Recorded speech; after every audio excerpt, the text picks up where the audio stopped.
마태복음 13장 10절에서 12절입니다.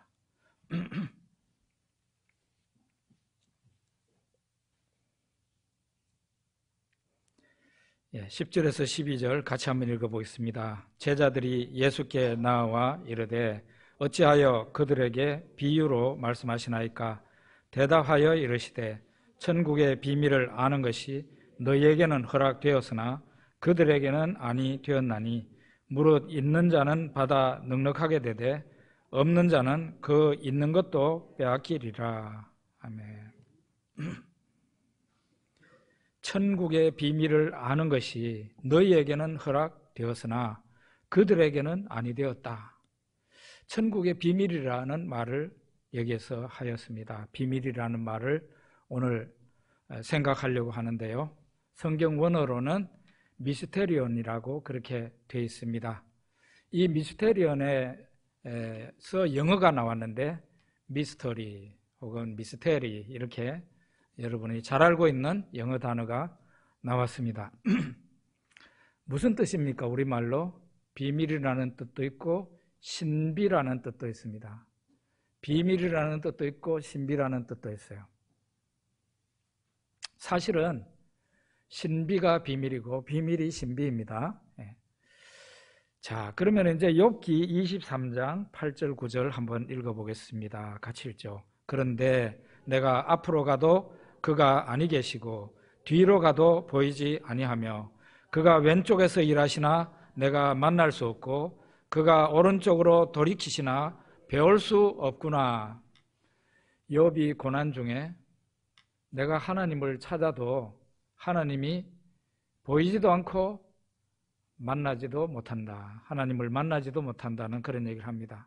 내가 앞으로 가도 하나님이 안 계시고 뒤로 가도 보이지 않고 하나님이 내 왼쪽에서 일하시는데 내가 만날 수 없고 하나님이 오른쪽으로 가시는데 내가 볼 수가 없다. 무슨 말이에요? 하나님은 비밀스러운 존재, 신비로운 존재다. 그런 의미입니다. 하나님은 얼마나 비밀스럽고 신비로운 존재인지 마치 안 계시는 것 같이 계십니다. 저는 이 말밖에 할 수가 없어요.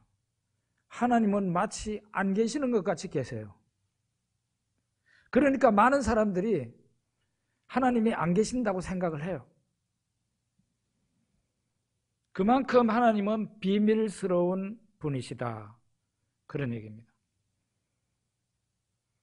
하나님의 존재를 하나님께서는 항상 모든 사람들이 다 알 수 있도록 그렇게 나타내신다고 그러는데 실제로 우리가 볼 때는 그렇지가 않습니다. 하나님은 비밀스러운 그런 신비로운 그런 존재이십니다. 그래서 사람이 하나님을 완전히 알기 어렵습니다. 완전히 이해하기도 어렵습니다. 사람들이 볼 때는 하나님은 영원한 신비예요. 애완용 개를 키우거나 또 고양이를 키우시는 분들이 많이 있는데 그 고양이나 강아지가 주인을 알아봅니다. 그죠? 고양이나 강아지가 사람을 알아보는 만큼 그 정도로 우리 사람이 하나님을 알 수 있다고 생각합니까? 여러분은 어떻게 생각하세요? 강아지가 여러분을 알고 여러분을 바라보는 만큼 이해하는 것만큼 우리가 하나님을 그 정도는 알 수 있느냐 이 말이죠. 이론상으로는 하나님을 그만큼도 모릅니다. 우리가.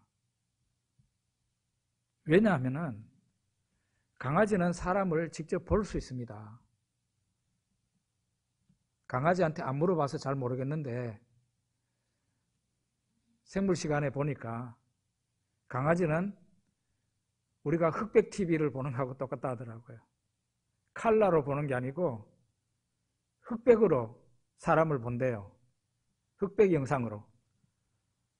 그래도 어쨌든 보는 거 아닙니까? 그런데 여러분이나 저는 하나님을 볼 수 있어요, 못 봐요? 우리는 육안으로 볼 수가 없어요. 볼 수가 없어요. 안 보여요. 왜? 존재 자체가 달라요. 존재하는 모습이 달라요. 우리 사람은 영혼과 육체의 결합체예요. 그런데 하나님은 육체가 없어요. 천사들도 그렇고 귀신들도 그렇고 마귀도 그렇고 육체가 없어요. 그냥 영만 있어요. 존재가 다른 겁니다.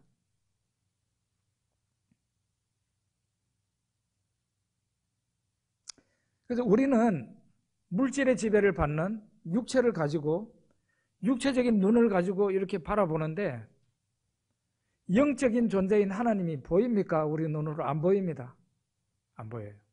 그래서 하나님은 우리에게 신비로운 존재입니다. 그러면 우리가 하나님에 대해서 아무것도 모르는가? 그거는 아닙니다. 우리는 특별 계시, 하나님의 특별 계시인 이 성경을 하나님께로부터 받았습니다. 특별 계시는 뭔가 하면 여러분 계시라는 말 뜻을 아세요? 그거는 이제 한자로만 알아가지고는 아는 게 아니에요. 성경 원어의 계시라는 뜻을 알아야 돼요. 그건 뭔가 하면은 열어서 보여준다는 뜻이에요. 여기에 커튼이 이렇게 닫혀 있으면 저 밖에 풍경이 보여요, 안 보여요? 안 보이죠? 근데 커튼을 싹 열게 되면은 바깥의 풍경이 보이게 됩니다. 이처럼 하나님은 사람에게 비밀스러운 존재이고 신비스러운 존재인데 하나님 자신을 안 나타내 보이면 사람이 하나님을 알 길이 없어요. 그런데 하나님께서는 특별 계신 성경을 통하여 사람들에게 하나님 자신을 열어서 보여주셨어요. 그래서 열어서 보여주신 그만큼은 우리가 알 수 있는 거예요. 이해할 수 있고. 하나님이 어떤 분이라는 것은 창세기부터 요한계시록까지 하나님의 특별 계시를 읽으면 하나님이 어떤 분인지 알게 돼요. 이해하게 되고. 그러니까 성경에서 우리에게 하나님이 자기 자신을 열어서 보여주신 그 정도만큼은 우리가 알 수 있게 된다. 그런 얘기입니다. 우리 한 부분 더 읽어보겠습니다. 누가복음 8장 10절입니다. 누가복음 8장 10절. 이르시되 하나님의 나라의 비밀을 아는 것이 너희에게는 허락되었으나 다른 사람에게는 비유로 하나니 이는 그들로 보아도 보지 못하고 들어도 깨닫지 못하게 하려 함이라. 예수님이 천국 혹은 하나님 나라 다 같은 말이에요. 천국이나 하나님 나라나 천국에 대해서 설교를 하시면서 유독 천국에 대해서는 계속 비유로 말씀하셨어요. 이 비유를 제자들이 들을 때 무슨 말씀을 하시는지 알 것 같기도 하고 모를 것 같기도 하고 그런 말씀이 비유예요. 그래서 예수님에게서 설명을 좀 들어야 알 수 있었어요. 처음에는 예수님이 천국은 이렇다 하면서 설교를 하셨는데 씨 뿌리는 비유로 말씀하시고 알곡과 가라지의 비유로 말씀하시고 겨자씨의 비유, 그물의 비유, 누룩의 비유 그 이외에도 많아요. 포도원의 비유도 말씀하시고 많아요. 전부 다 비유로 말씀하셨어요. 천국에 대해서 말씀하실 때는 그랬어요. 그러니까 제자들이 예수님에게 묻습니다. 왜 천국에 대해서 말씀하실 때 자꾸 비유로 말씀하십니까? 그랬더니 예수님이 대답하시기를 너희에게는 천국의 비밀을 아는 것이 허락되었으나 그들에게는 천국의 비밀을 아는 것이 허락되지 않았다. 그래서 천국의 비밀을 알도록 허락되지 않은 사람들한테는 천국을 알지 못하게 하기 위해서, 깨닫지 못하게 하기 위해서, 그래서 천국으로 들어가지 못하게 하기 위해서 비밀스럽게 설교를 한다는 거예요. 그게 비유입니다. 어떤 사람들에게 진리를, 천국을 가리기 위해서, 감추기 위해서 비유를 말씀하셨다는 거예요. 예수님 무섭죠? 우리 예수님은 착하기만 하신 분 아니에요. 굉장히 무서운 분이에요.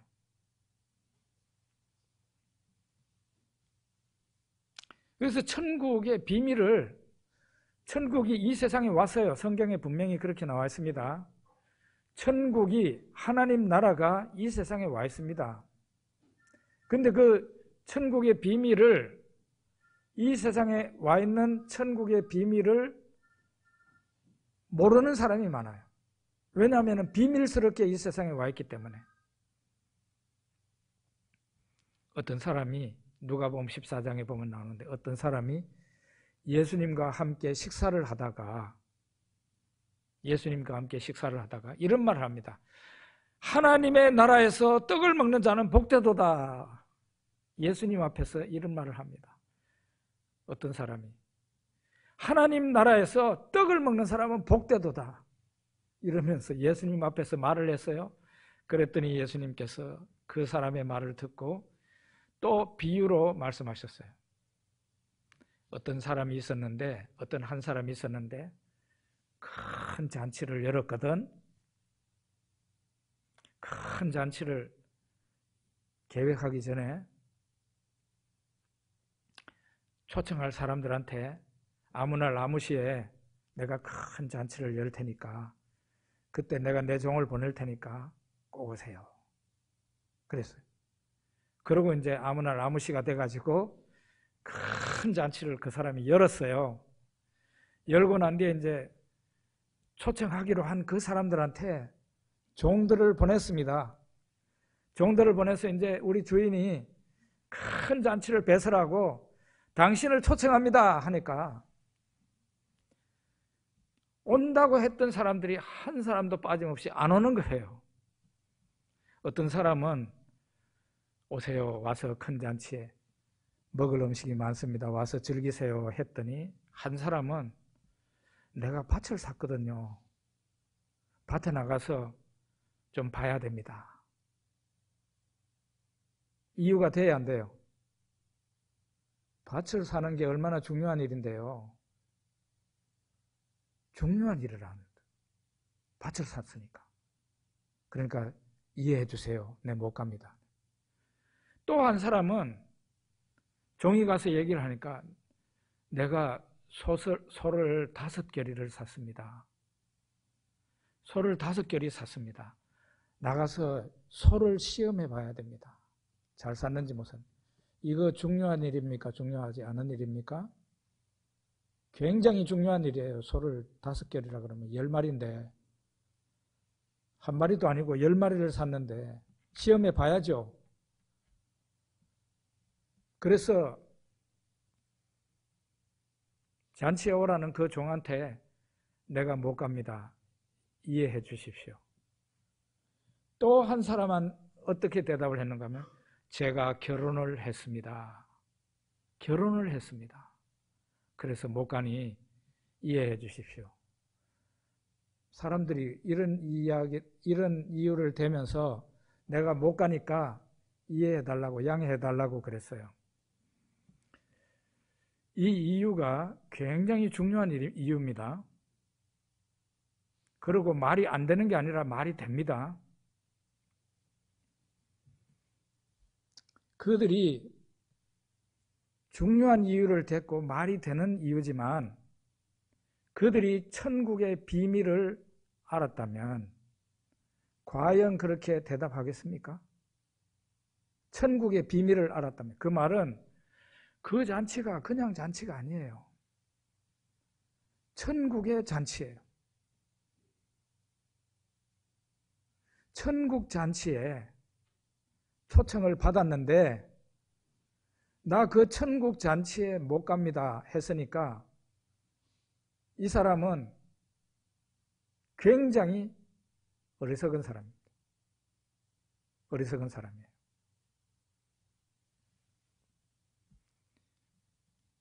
사람들이 천국을 우습게 생각하고 무시하고 그러는 이유가 어디에 있습니까? 천국이 비밀스럽게 이 세상에 와 있기 때문이에요. 천국은 마치 씨 뿌리는 비유 보면은 씨를 뿌리는 일을 하고 있어요. 지금 이 세상에 왔습니다. 천국이. 그러니까 각 사람한테 씨를 뿌리는 거예요. 그런데 네 가지 밭을 예수님이 말씀하셨는데 옥토밭 이외에는 다 천국을 어떤 식으로든지 거부합니다. 사람들이. 왜 사람들이 천국의 그 씨앗, 천국의 복음을 거절합니까? 천국같이 보이지 않으니까 거절하는 거예요. 에? 천국의 비밀을 모르니까 사람들이 거부하는 거예요. 천국이 이 세상에 도래했으나 사람들이 모르는 겁니다. 천국은 마치 밭에 감추인 보화와 같다고 예수님 말씀하셨어요. 밭에 보화가 감춰져 있는데 그게 보입니까? 눈으로? 안 보이지. 그러니까 사람들이 모르는 거예요. 그런데 그 비밀을 아는 사람들도 있습니다. 그 아는 사람들은 어떻게 해요? 그 보화를 차지하려고 그 보화가 묻혀있는 밭을 사버리는 거예요. 천국은 이처럼 비밀과 신비에 쌓여 있습니다. 하나님이 비밀이듯이 하나님의 나라 천국도 비밀에 쌓여 있고 천국 신비에 쌓여 있어요. 이제 골로새서 1장 27절 한번 봅시다. 골로새서 1장 27절 같이 읽어봅니다. 하나님이 그들로 하여금 이 비밀의 영광이 이방인 가운데 어떻게 풍성한 것을 알게 하려 하심이라. 이 비밀은 너희 안에 계신 그리스도이시니 곧 영광의 소망이니라. 비밀은 누구라고요? 너희 안에 계시는 그리스도다. 예수 그리스도. 그가 바로 비밀이시다.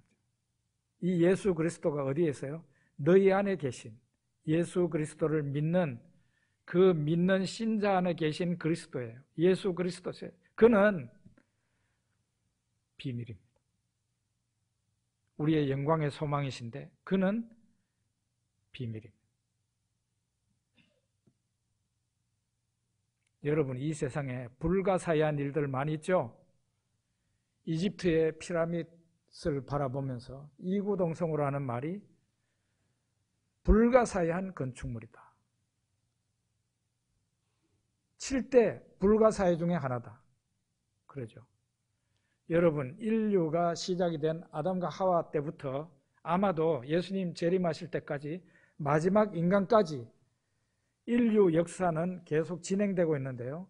인류 역사상 가장 불가사의한 일이 뭐겠어요? 예수 그리스도입니다.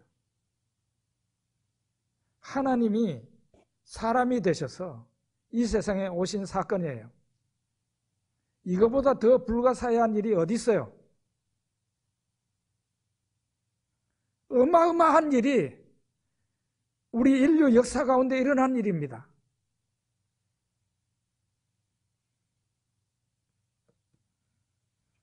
저도 예수 처음 믿을 때는 그냥 예수를 믿어야 내 병 고침도 받고 또 사람들이 영생을 얻는다니까 그러자 하고 예수를 믿었습니다. 예수님을 설명해 주는데 믿는다고 그랬죠. 그런데 성경을 읽고 연구하고 예수님을 알면 알수록 아휴, 이거는 감동의 차원을 넘어서 이 놀라운 일이 하나님이 한 아기가 되어서 이 세상에 탄생하고 이 세상에서 한 33년 동안 살다 갔다는 이게 정말 사실이야? 정말 어마어마한 일이 일어났네? 그가 우리를 위해서 십자가에서 죽으셨다고? 이거는 말로 다 할 수 없는 어마어마한 일이 이 인류 역사상 일어난 일입니다. 얼마 전에 목사님들하고 울릉도 여행 갔다 오면서 배 안에 카페가 있더라고요. 카페에 앉아가지고 얘기하다가 이 얘기가 제 입에서 먼저 나왔어요. 제가 뭐라고 그랬는가 하면은, 목사님들, 나는 예수님을 생각할 때마다 너무 놀랍습니다.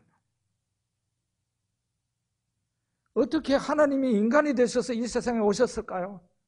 어떻게 하나님이 이 죄인 중에 버러지와 같고 악독하고 더럽고 추한 이 죄인을 위해서 하나님이 십자가에서 죄인들을 위해서 죽으셨을까요? 아유, 이거 도저히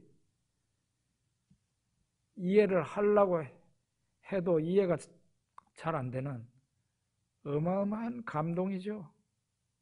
여러분, 이게 최고의 신비예요. 최고의 신비. 최고의 비밀이에요.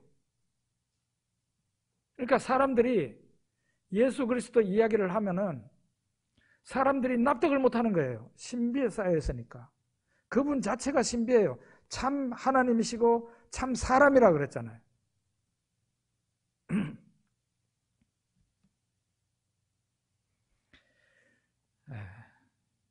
이사야 7장 14절 한번 읽어봅시다.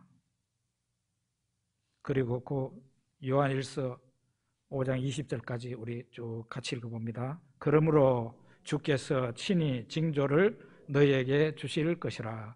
보라, 처녀가 잉태하여 아들을 낳을 것이요 그의 이름을 임마누엘이라 하리라.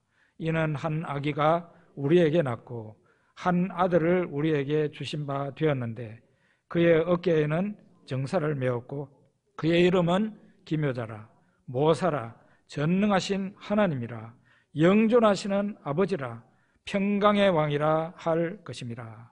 또 아는 것은 하나님의 아들이 이르러 우리에게 지각을 주사 우리로 참된 자를 알게 하신 것과 또한 우리가 참된 자 곧 그의 아들 예수 그리스도 안에 있는 것이니 그는 참 하나님이시요 영생이시라. 이사야 어떤 선지자인지 아시죠? 예수님 오시기 700년 전의 선지자예요. 이사야가 깜짝 놀랄 만한 예언을 했습니다. 처녀가 아기를 낳게 되는데 그 이름이 임마누엘이다. 임마누엘이 뭡니까? 하나님이 우리와 함께 계신다. 다른 말로 해서 그 아기가 사람과 함께 하시기 위해서 오신 하나님이다. 이런 의미예요. 또 이거 가지고는 설명이 불충분하다고 생각할까 봐 이사야서 9장 6절부터 뭐라 그럽니까? 한 아기가, 한 아들이 우리에게 주어졌는데, 태어났는데 그 아들이 전능하신 하나님이고 영존하시는 아버지고 평강의 왕이라 그랬어요. 여기에서 더 설명이 뭐가 필요해요? 그 아기가 하나님이다 이 말이에요. 어마어마한 일이 700년 전에 예언이 돼 있었고 이 예언 따라서 2000년 전에 하나님이 마리아 배에서 잉태되었다가 이 세상에 태어났는데 베들레헴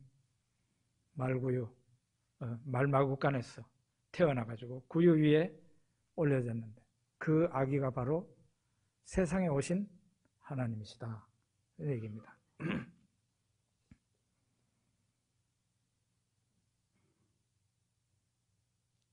마국간에서 탄생하신 분, 그리고 가난한 목수의 가정에서 30년 동안 사시고 마지막 얼마였는지 모르지만 요셉이 죽고 난 뒤에 가정을 이끌기 위해서 목수의 일을 하신 분, 마지막에 3년 동안에는 세상 많은 사람들의 죄를 담당하시려고 친히 십자가 위에서 달려서 죽으신 분, 그리고 그는 하나님이시기 때문에 죽음이 그를 붙잡고 있을 수가 없죠. 3일 만에 부활하사 하늘나라에 오르신 분, 예수 그리스도, 그는 세상에 오신 하나님이시며 인류 역사 가운데서 최고의 신비이신 거예요. 제가 가진 그 감동, 그 희열, 여러분도 같이 가질 수 있기를 바랍니다. 저 정말 이렇게 말하고 싶어요.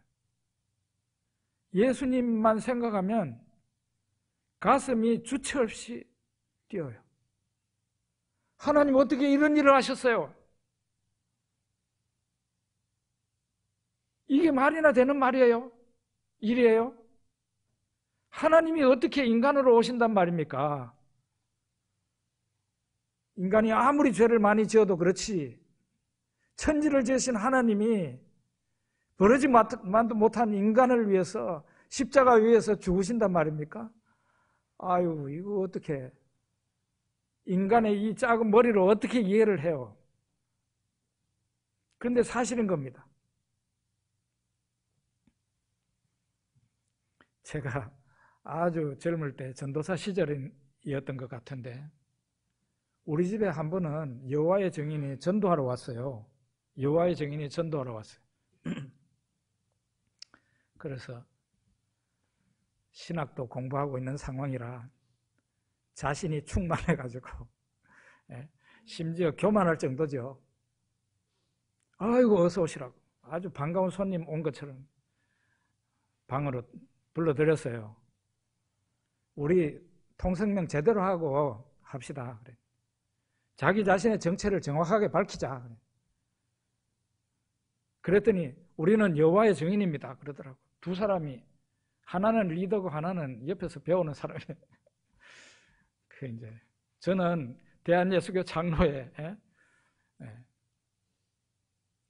총신대학을 다니고 있는 전도사입니다. 딱 하고. 이제 자 그러면 제가 시간을 먼저 줄게요. 여러분한테. 1시간이면 충분합니까? 충분하대. 여호와의 증인, 내가 알기로는 뭐 이것도 주장하고 저것도 주장하고 그러는데, 여호와의 증인은 예수님을 하나님의 아들이라고만 그러지 하나님이라는 사실을 부정한다면서요. 그렇대요. 그래. 그러면 예수님이 하나님이 아니라는 것을 얘기하라고. 당신들도 성경을 믿는다니까 내한테 설득을 시키라고. 당신들이 끝나면 내가 하겠다.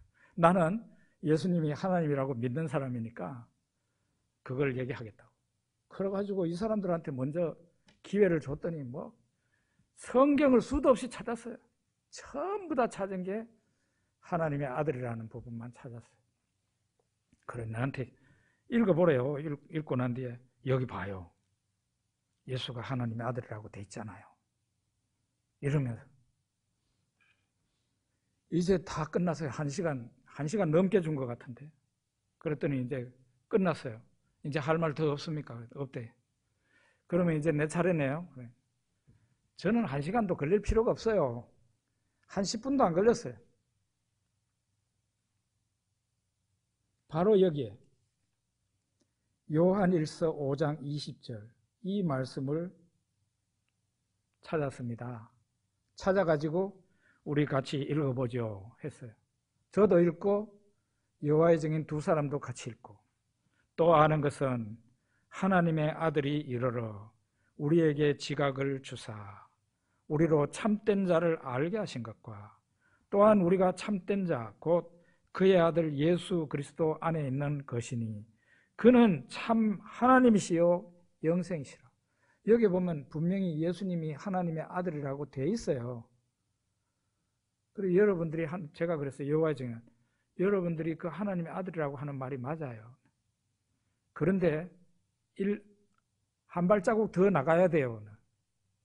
여기 끝부분에 뭐라 그랬어요? 그 하나님의 아들 예수님이 참 하나님이시라고 되어 있잖아요.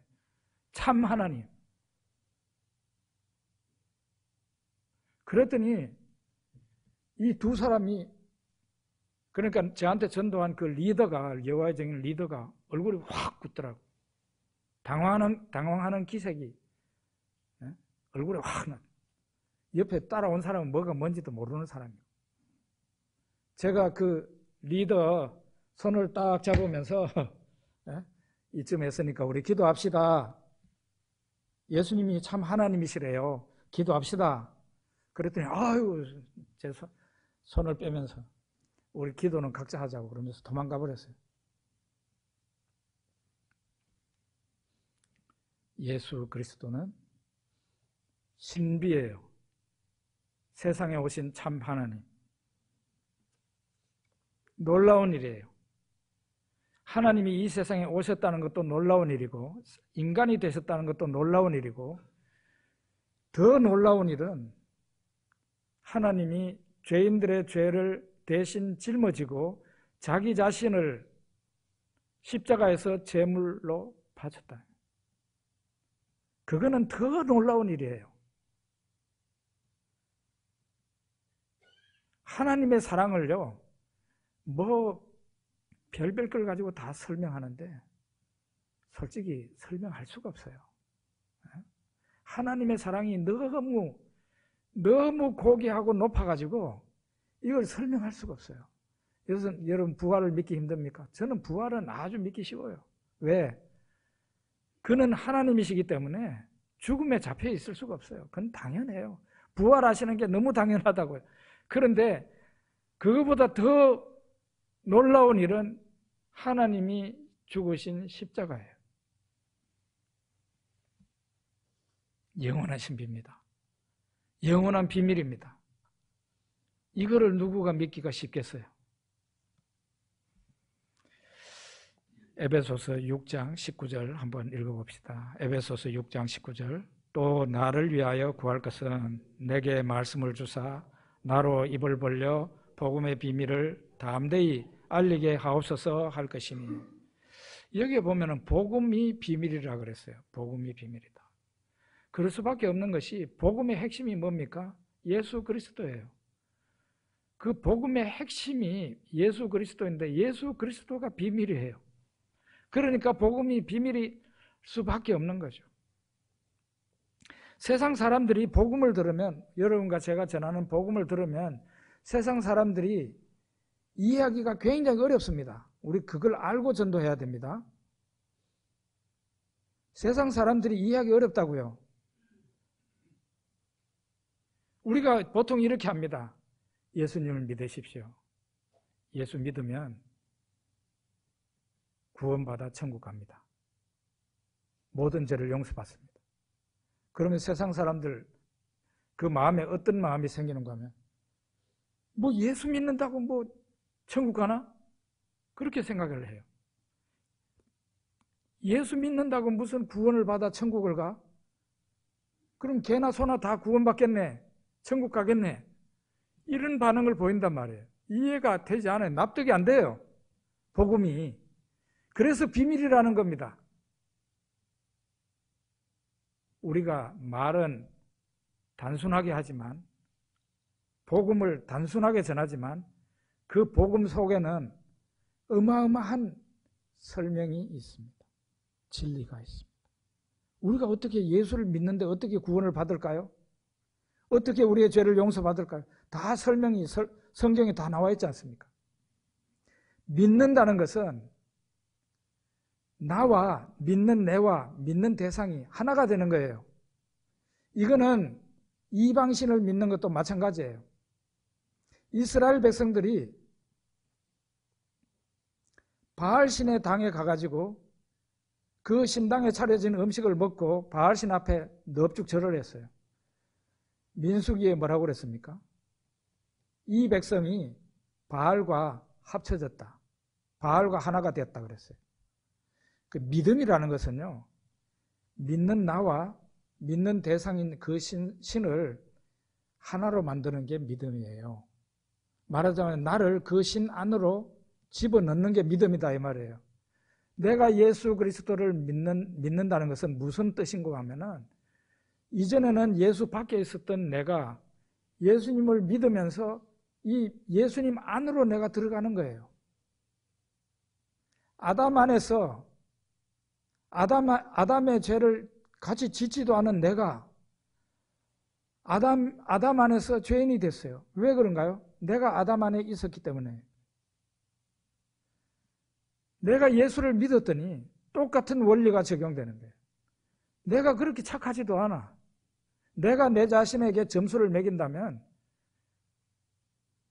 50점도 안 돼. 천국에 절대 못 들어가. 그런데 믿는 내가 어떻게 됐습니까?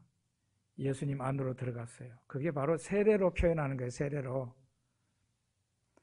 내가 예수를 믿었더니 내가 예수 안으로 삼위일체 하나님 안으로 들어간 거예요. 예수님에게 있는 그 의가, 그 영원한 생명이 바로 나의 것이 된 겁니다. 그래서 구원받고 영생을 얻는 거예요.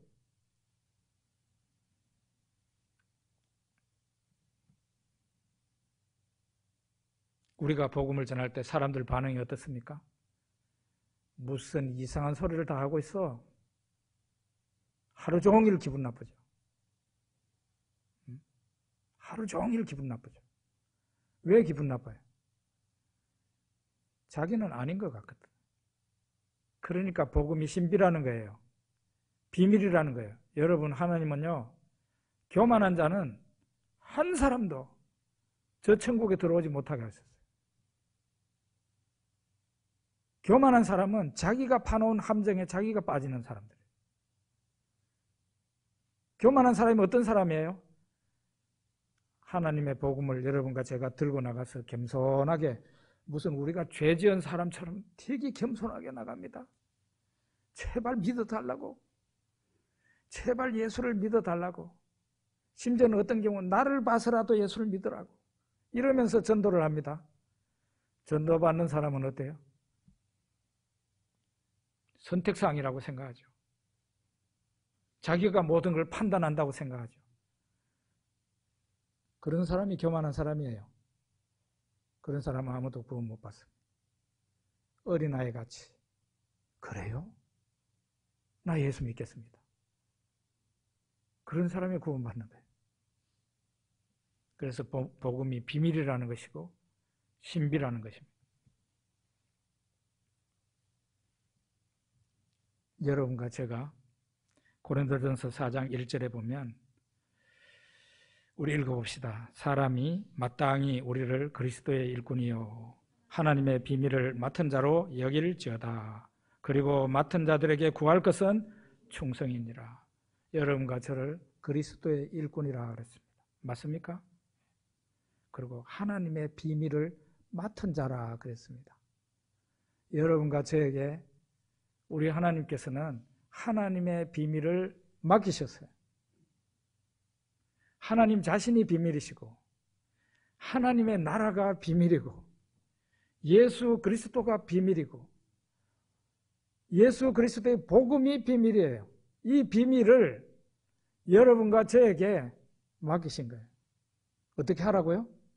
이 비밀을 전하라고. 사람들에게 이 비밀을 비밀로만 간직하지 말고 이제 이 비밀을 공개할 때가 되었으니 너희들 나가서 이 비밀을 공개하거라. 그래서 우리한테 비밀을 맡기신 거예요. 우리는 비밀을 알고 있습니다.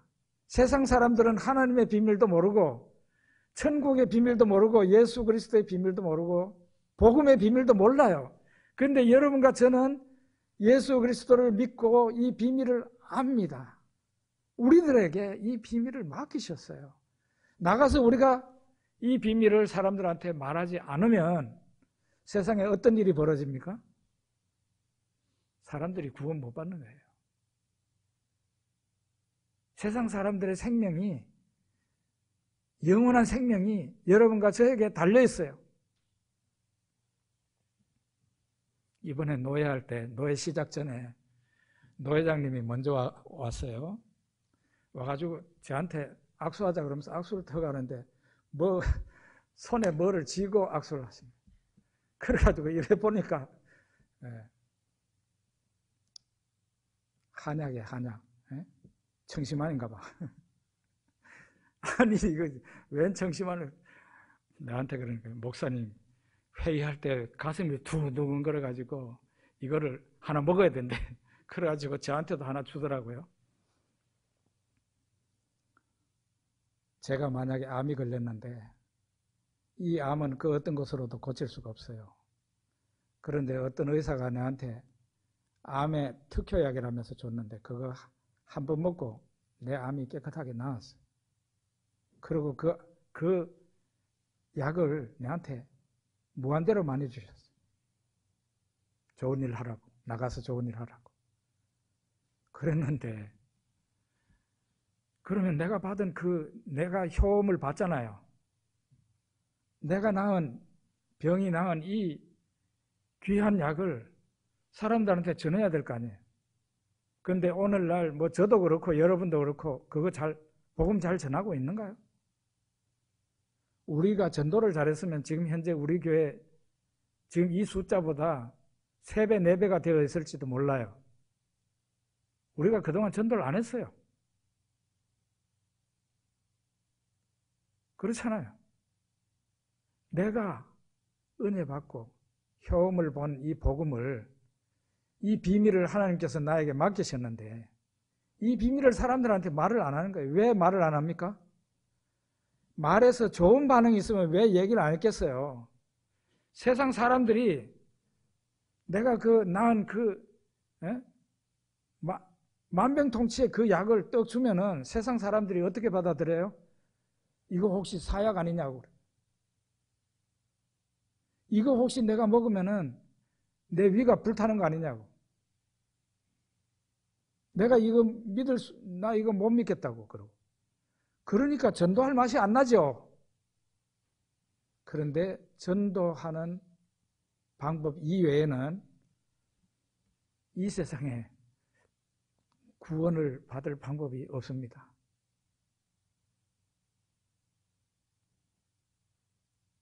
구원받을 다른 방법이 없다고요. 전도 이외에는.